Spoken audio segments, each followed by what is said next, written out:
இப்போது கறி இட்லி சரிங்களா, கறி இட்லி செய்ய போகிறோம். அது ஃபஸ்ட்டு தோசைக்கல் வச்சுக்கோங்க. இதுமாதிரி தோசைக்கல் தான் கரெக்டாக இருக்கும் உங்களுக்கு பண்ணுறதுக்கு. கொஞ்சோண்டு எண்ணெய், ஒரு 3 டீஸ்பூன் எண்ணெய் விட்டுக்கோங்க. எண்ணெய் காயிட்டோம். எண்ணெய் காஞ்சிடுச்சு. 1 டீஸ்பூன் கடுகு,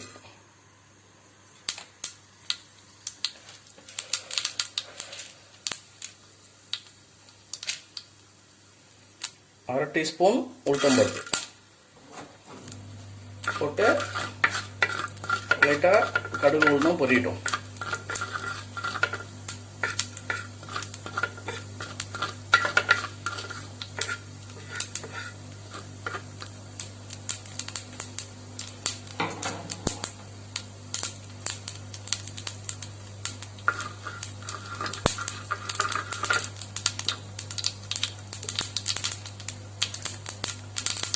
பொரிஞ்ச உடனே சின்ன வெங்காயம் ஒரு 6 to 7 சின்ன வெங்காயம் அதுமாதிரி கட் பண்ணிக்கோங்க. பொடி பொடியாக கட் பண்ணிவிட்டு அது லைட்டாக அப்படியே தோசை தவாலே போட்டு வதக்கிக்கோங்க.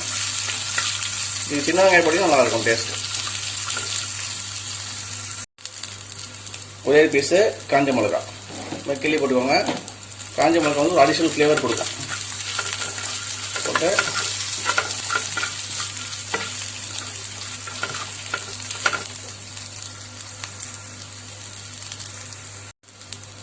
காஞ்ச மிளகாய் லைட்டாக பொரிஞ்ச உடனே ஒரு முட்டை இது மாதிரி பீட் பண்ணி வச்சுருக்கேன், அதை போட்டுக்கோங்க. போட்டு நல்லா அந்த முட்டை ஃபுல்லாக வதக்கணும் சரிங்களா, அது வரைக்கும் நல்லா வதக்கிக்கோங்க.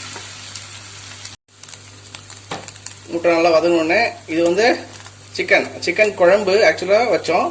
அதுலேருந்து போன்லெஸ் சிக்கன் மட்டும் இது மாதிரி 8 பீஸ் எடுத்துக்கோங்க. எடுத்துகிட்டு போட்டுக்கோங்க. நம்ம எவ்வளோ தேவையோ அதுக்கு எதாவது போட்டுக்கோங்க. போட்டு ஜஸ்ட் ஒரு மிக்ஸு.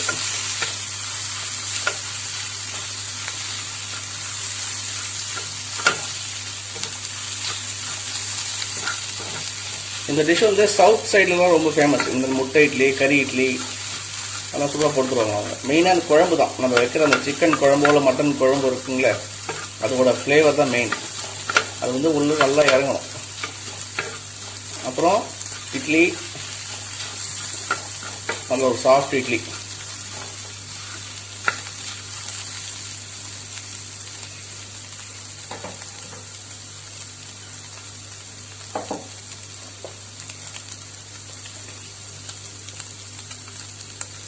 உப்பு லைட்டாக போட்டுவாங்க, ரொம்ப வேண்டாம். ஏன்னா இட்லிலாம் உப்பு இருக்கும், இந்த சிக்கன் குழம்புலேயும் உப்பு இருக்கும். இப்படி கட் பண்ணி வச்சுருக்கேன், அதையும் போட்டுக்குவோம்.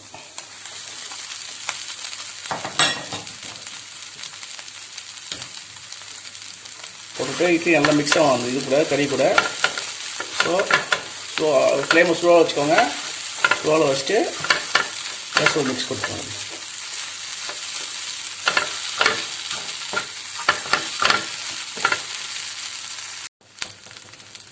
இட்லி நல்லா வதங்கின உடனே நம்ம என்ன பண்ணணும்னா, அந்த சிக்கன் குழம்பு இருக்குல்ல, இந்த குழம்பை மேலே கொஞ்சம் லைட்டாக வச்சுக்கணும்.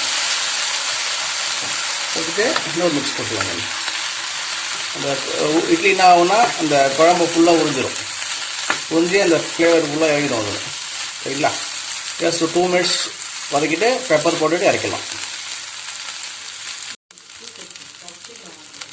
பாருங்க, அந்த குழம்பு ஃபுல்லாக அந்த இட்லி ஃபுல்லாக அந்த குழம்பு உறிஞ்சிச்சு. கடைசியில் லைட்டாக பெப்பர் ஒரு 2 அது லைட்டாக மேலே 2 ஸ்பூன், சின்ன ஸ்பூன் லைட்டாக அது மாதிரி மேலே